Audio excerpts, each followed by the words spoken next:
Hello friends, તૃષાની રસોઈમાં તમારું સ્વાગત છે।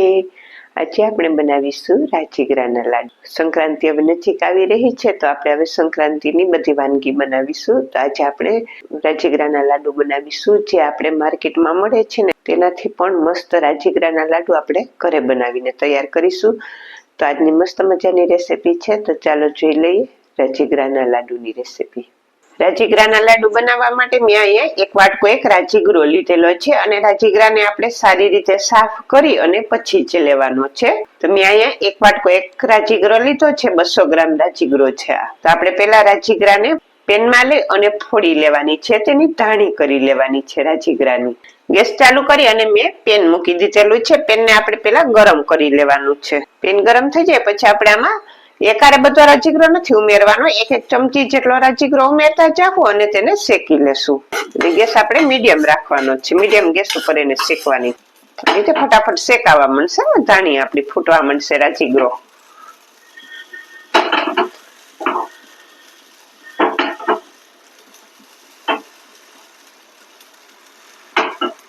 આપણે આ ધાણી ફૂટી ગઈ છે, તેને એક વાસણમાં લઈ લેશું। તેમ સેજ પેલી રીતે કર્યું તે જ રીતે પાછી આપણે એક ચમચી રાજગરો ઉમેરી દેશું।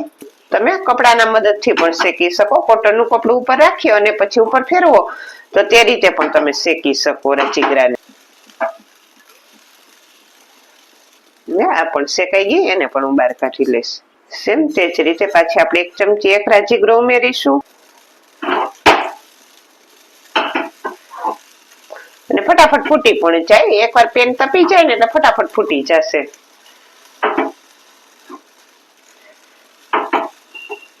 સરસ ફૂટી ગઈ ને, એકદમ વ્હાઈટ વ્હાઈટ સરસ બને।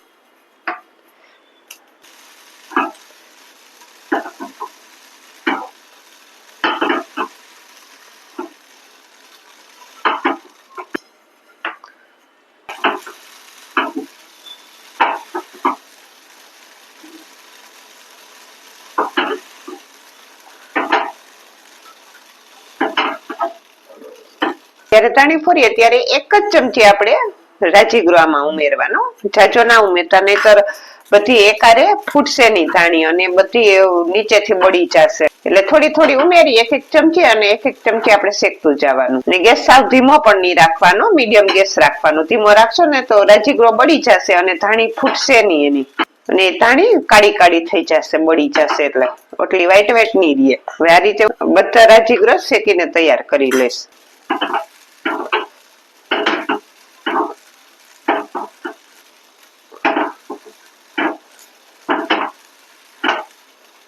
આપણો આ રાજગરો શેકાઈને તૈયાર થઈ ગયો। તમે જો એની કેટલી મસ્ત એકદમ સરસ ફૂટી ગયો, વ્હાઈટ વ્હાઈટ એની ધાણી બનીને તૈયાર થઈ ગઈ।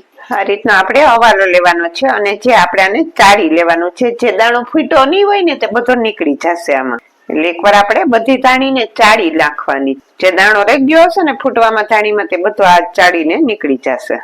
આપણે આટલો રાજગરો જયારે ચાળેલો ને તો આટલું નીચે કચરો નીકળેલો કે આ જે નથી ફૂટી ને તેવી છે। અત્યારે જો સાવ થોડીક જ નીકળી છે, રાજગરો બધો સરસ ફૂટી ગયો, એટલે આ નથી ફૂટી ને એટલે થોડીક જ નીકળી છે।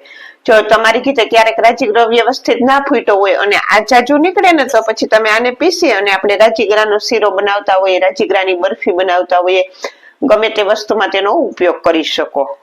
અત્યારે આ એક ચપટી એક જેટલું જ નીકળેલું છે। આપણે અહીંયા ગોળ લેશું, જે વાટકાના માપથી આપણે રાજગરો લીધો તે જ વાટકાના માપથી ગોળ લેવાનો છે। આપણે એક વાટકો એક રાજગરો લીધો તો તેની સામે મેં અહીંયા પોણો વાટકો ગોળનો લીધેલો છે। આ પરફેક્ટ માપ છે, પછી તમારે ઓછું મીઠું જોતું હોય તો તમે થોડોક ઓછો ગોળ પણ લઈ શકો, પણ વધારે નહીં લેતા, આ પરફેક્ટ માપ જ। ગેસ ચાલુ કરીને પેન મૂકી દીધેલું છે, નીચે ગોળ લીધેલો છે તે આપણે આમાં ઉમેરી દેશું। આપણે આમાં 2 ચમચી જેટલું પાણી ઉમેરીશું, 2 જ ચમચી ઉમેરવાનું છે, જાજુ નથી ઉમેરવાનું, જેથી આપણે ગોળનો પાયો સરસ બનાવી શકીએ। ગોળને મેલ્ટ કરી લેશું આપણે। જો ફટાફટ ગોળ મેલ્ટ થઈ ગયો।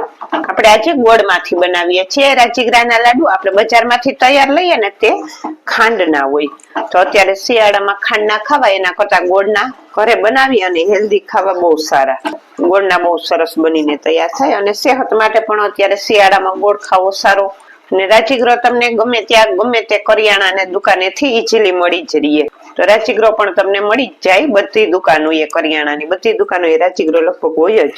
તમે જો આપણામાં પાણી ઓછું જ ઉમેરેલું એટલે સરસ ફ્લફી ચાસણી પણ થવા માંડી. હવે આપણે 1 કપ લેશું અને તેમાં થોડું પાણી લેશું અને આપણે તેમાં ચાસણી ઉમેરી અને ચેક કરતું જવાનું. અને ચાસણીને આપણે એકાદી મિનિટ આમાં રાખીશું, પછી ચેક કરીશું. આપણે ચેક કરીશું, ચાસણી બરોબર આવી નથી હજી, જો તેનો તાર થાય આપણે તૂટે તેવી ચાસણી કરવાની છે. હજી આપણે એને એકાદી મિનિટ હજી કૂક કરશું ચાસણીને. અને અત્યારે ગેસ સાવ ધીમો જ રાખવાનો, ધીમા ગેસ ઉપર આપણે ચાસણી બનાવીશું. હવે સરસ ફ્લફી થઈ ગયું છે.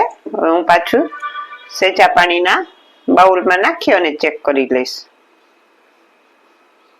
આ ચાસણી સરસ આવી ગઈ, તૂટે એવી થઈ ગઈ છે. જો આ રીતે કટ થઈ જાય ને તેવી આપણે કરવાની છે ચાસણીને. ચાસણી આવી જાય ને પછી હું આમાં 1 ચપટી જ જેટલા બેકિંગ પાવડર ઉમેરીશ. બેકિંગ પાવડર ઉમેરીશું ને પછી આગળ એકદમ આપણો ગોળ વ્હાઈટ થઈ જશે અને સરસ ફ્લફી પણ થઈ જશે. 1 ચપટી જ ઉમેરવાના છે, બહુ ઝાઝા નથી ઉમેરવાના. અને તેને આપણે આમાં સરસથી મિક્સ કરી દેશું. મિક્સ થઈ ગયું છે. હવે જે આપણે આ રાજીગરાની ધાણી ફોડેલી છે તે આમાં ઉમેરી દેશું અને આપણે આને સારી રીતે મિક્સ કરી દેશું. એવું લાગે તો ગેસ થોડીક વાર માટે ઓફ કરી દેવાનો, કેમ કે ગોળ ગરમ જ છે અને આપણે રાજીગરો પણ હજી હમણાં જ ફોડેલો છે તે પણ ગરમ છે. આપણે આમાં રાજીગરાને એકદમ સારી રીતે મિક્સ કરી લેશું. ગોળ એકદમ સારી રીતે આમાં મિક્સ થઈ ગયો છે. હવે હું પેનને નીચે ઉતારી લઈશ. હવે બધું સારી રીતે મિક્સ થઈ ગયો છે રાજીગરામાં. હવે આપણે તેના લાડુ વાળી લેશું. અને હવે પ્રોસેસ આપણે થોડીક ઝડપથી કરવાની છે.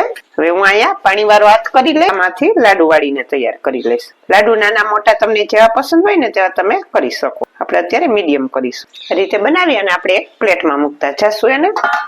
તમને પહેલા કહ્યું તે રીતે કે આ પ્રોસેસ આપણે ઝડપથી કરવી જોશે. ઠંડુ થઈ જશે ને ગોળ ઠંડો થશે એટલે પછી ચોટી જશે સાઈડમાં બધી. આ રીતે દબાવી અને સરસ લાડુ વાળીને તૈયાર કરી લેવાના.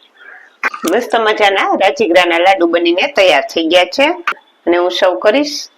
મસ્ત મજાના રાજીગરાના લાડુ બનીને તૈયાર થઈ ગયા છે. મેં તેને પિસ્તાથી ગાર્નિશ કરેલા છે. તો અત્યારે આપણે સંક્રાંતિ નજીક આવી રહી હોય ત્યારે બજારમાં પણ તમને રાજીગરાના લાડુ મળતા જ હોય. તો બજારમાંથી જે તમે લાડુ લઈ આવો ને તે મેં તમને પહેલા કહ્યું તે ખાંડની ચાસણીના બનેલા હોય. અત્યારે આપણે ગોળમાંથી બનાવેલા છે. ખાંડ કરતા ગોળના ખાવા સારા અને ઘરે બનાવેલા છે તો સરસ ચોખ્ખા તો હોય જ. આપણે રાજીગરો સાફ કરી અને બધી વસ્તુ સરસ જ વાપરતા હોઈએ. તો મસ્ત મજાના રાજીગરાના લાડુ બનીને તૈયાર થઈ ગયા છે. જો આજની આ રાજીગરાના લાડુની રેસીપી તમને સારી લાગે તો એક લાઈક કરી દેજો, તમારા ફ્રેન્ડ સર્કલમાં શેર કરી દેજો અને ચેનલને સબસ્ક્રાઇબ કરી દેજો. અને બાજુમાં રહેલા બેલ આઇકન બટનને દબાવી દેજો જેથી કરીને મારી નવી રેસીપી તમને રોજ મળતી રહે. તો મસ્ત મજાના એકદમ સરસ ટેસ્ટી એવા રાજીગરાના લાડુ બનીને તૈયાર થઈ ગયા છે. અને તમે જોયું આપણે એક વાટકો એક જ રાજીગરો લીધેલો હતો, 200 ગ્રામ જેટલો, તો એમાંથી કેટલા બધા લાડુ બનીને તૈયાર થયા. મેં આવડી સાઈઝના લાડુ બનાવેલા છે. તમે નાના બાળકો માટે બનાવતા હોય તો નાના પણ બનાવી શકો. અને તમે તમારે આને ચોરસ પીસમાં કટ કરવા હોય તો તમે તે પણ ગમે તે એક ડીશમાં સેટ કરી અને પછી તેને કટ કરી અને નાના ચોરસ ટુકડામાં પણ તમે કાપી શકો. તો મસ્ત મજાના એકદમ સરસ ટેસ્ટી એવા રાજીગરાના લાડુ બનીને તૈયાર થઈ ગયા છે.